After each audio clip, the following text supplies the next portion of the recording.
It's been a couple months since my last video, getting into the swing of spring. So where have I been? Well, a lot has been going on. I traveled to California for work and got a chance to bike ride over the San Andreas Fault. I saw lots of beautiful cacti and in general spent a lot of time marveling on the desert landscape. It's very different from the lush greenness of the East Coast. I drove through Joshua Tree National Park in order to get to a second destination on that trip, and it was so beautiful. I made this skirt, which I tried to film a video for, and it just did not go well. Everything was going wrong with my video and my sewing machine. But this has turned out to be one of the best things I've ever made and one of my favorites as well. I also started volunteering at a local senior dog shelter. I lost my senior dog back in September, and volunteering has helped my grieving process and allowed me to still have dogs in my life even though I'm not in a position to get another dog. This is Peppy, who I got to sit with a couple weeks ago for a while, and she's super sweet. I actually missed Beltane because I was sick coming out of my California trip, which makes me sad because it's one of my favorite Sabbats. We sifted our worm bin to get ready for our garden.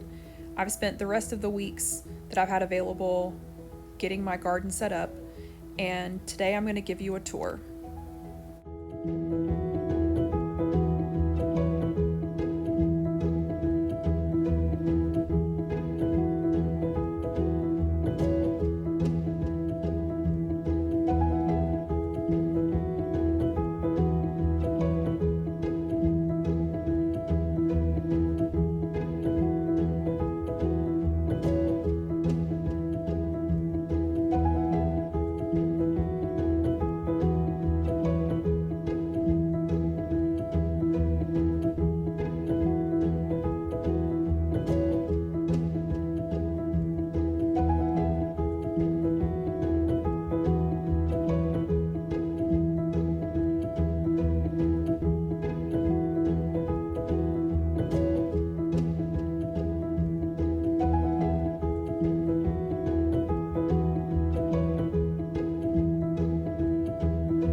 We have our zucchini plant that these we just planted last week.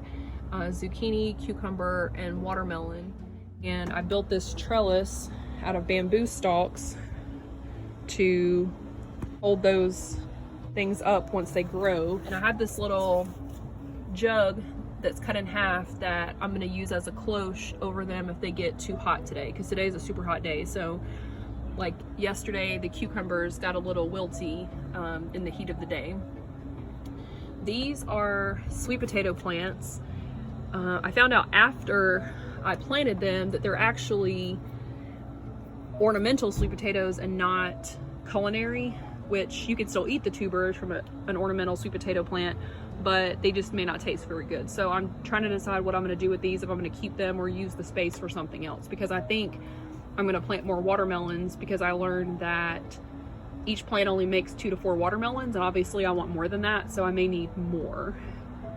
This is ginger that I planted. You can plant ginger rhizomes directly from the grocery store into the dirt, and I've never been successful at growing them, but I wanted to give it one more shot, and I have little sprouts and I'm so excited. Ginger has a ton of medicinal uses. Obviously upset stomach, it's really well known for that, but also ginger tea is something that my family swears by. If we're sick, we grate up fresh ginger and I've always wanted to grow it, so I always have it on hand. These are my regular potato plants. There are yellow potatoes and russet potatoes. I don't know which one's which anymore. I just put them in the dirt and I'll have a surprise later. They are actually grocery store potatoes as well, that some people don't recommend trying to grow potatoes from the grocery store because they can be sprayed with hormones to keep them from sprouting, but mine successfully sprouted and I chitted them before I put them in the dirt, and so now they're actually doing pretty well. And I have this little gap because this post creates a shadow, and the one pot that was in that spot was not growing, and it occurred to me it's because it's not getting enough sun, and so I moved it down here to the end, and you can see it has a teeny tiny little sprout. So when these get taller, I will put more dirt. So potatoes like to grow in hills, and once those sprouts get taller, then I'll put more dirt on it, and they have these little tiny hairs, sort of like tomato plants, where each little hair will become a new root. So we want lots of roots because that means lots of new potatoes. And then I also have zinnia and dill here. I read a book about companion planting, and zinnia and dill are good companions to potatoes because they bring the right pollinators, and they also repel the ones that you don't want.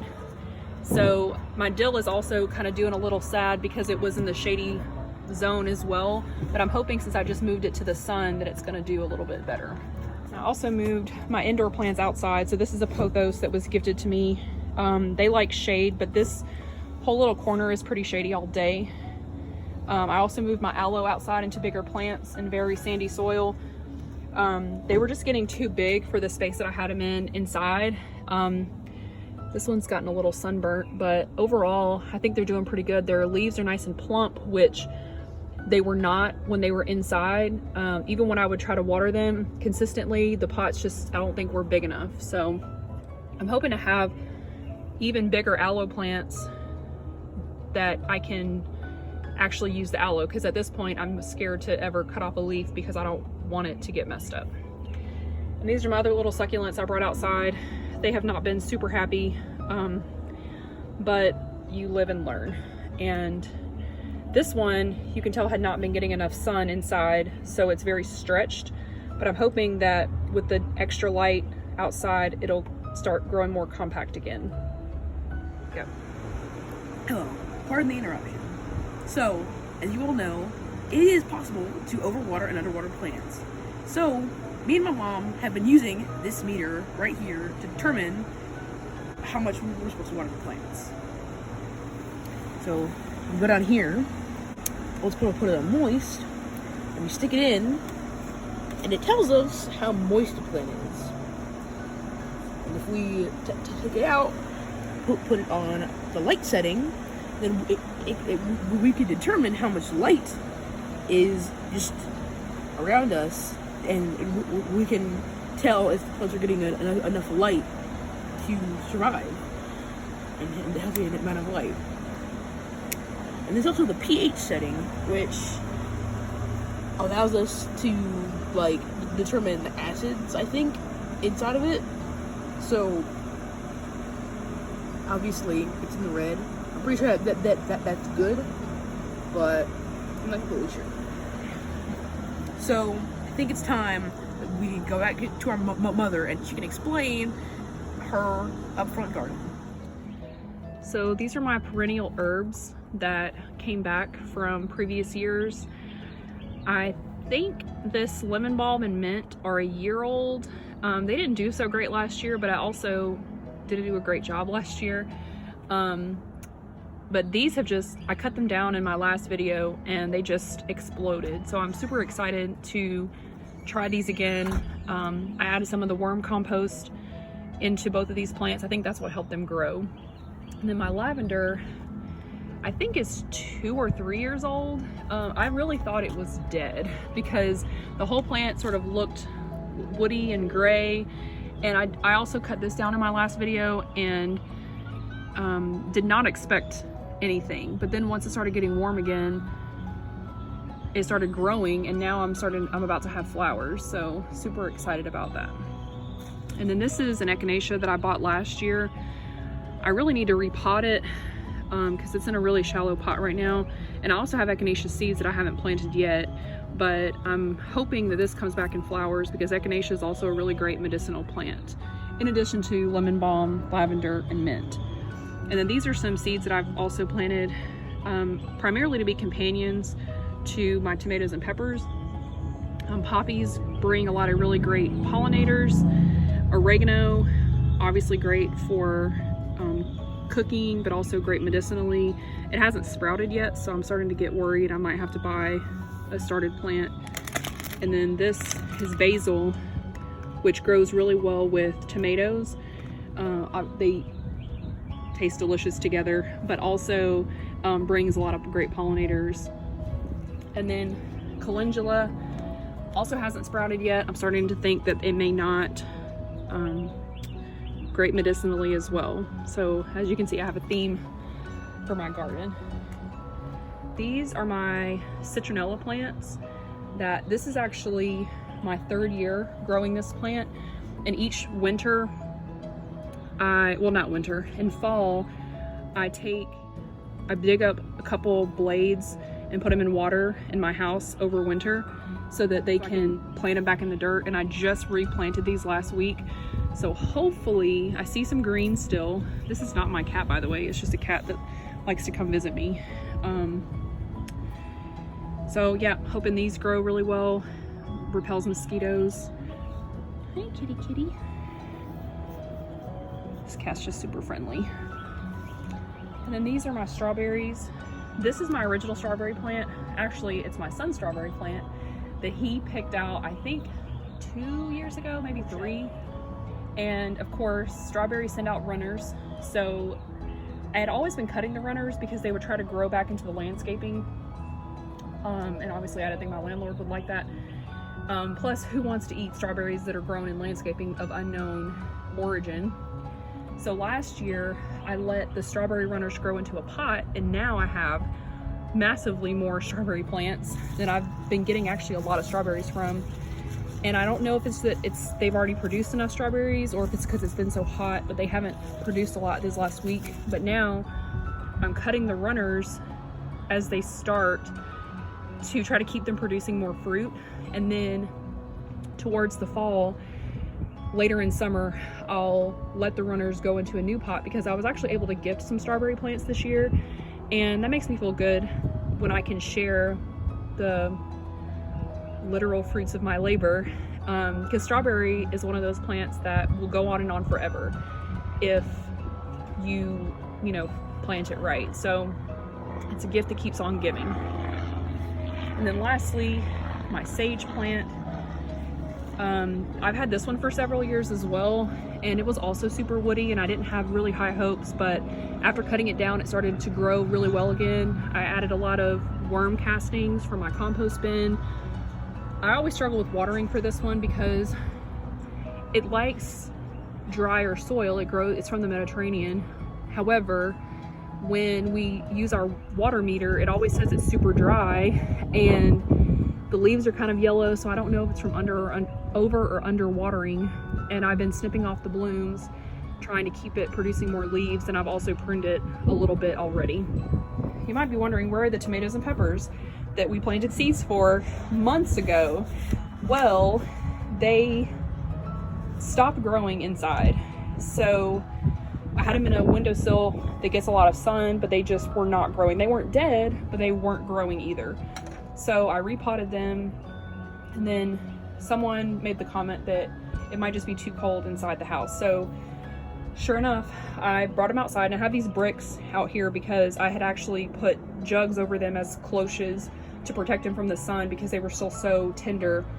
So they've been outside now for a couple weeks, and they have grown so much, and they look so healthy now. So I'm really hoping that I'll be able to plant these in a bigger pot next week, because they've actually been uncloached for several days, and it's been really hot and sunny. And they do get shade probably around noonish here on the porch.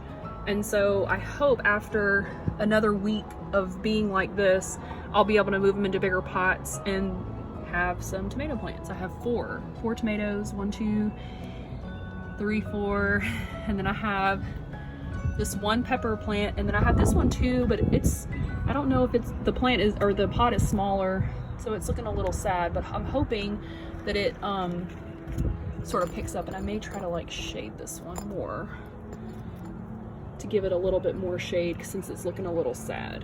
There we go. So, and here's my sedum that I've posted on Instagram a few times about.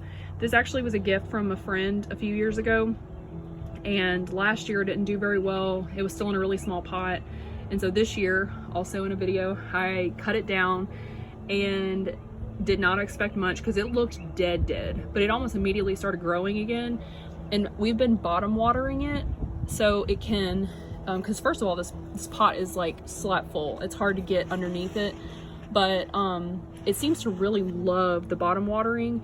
And this one's called Autumn Joy, so it will actually bloom in around August. So it's actually starting to get some blooms right here. And I can see that's had a little pest eating it, but something I also noticed is that the bees and the wasps, when we fill this up, maybe once every 3 or 4 days, they like to sit on the edge here and drink some water. So we've also been able to give our local pollinators some water. If you enjoyed this video, be sure to like and subscribe. See you next time. Bye.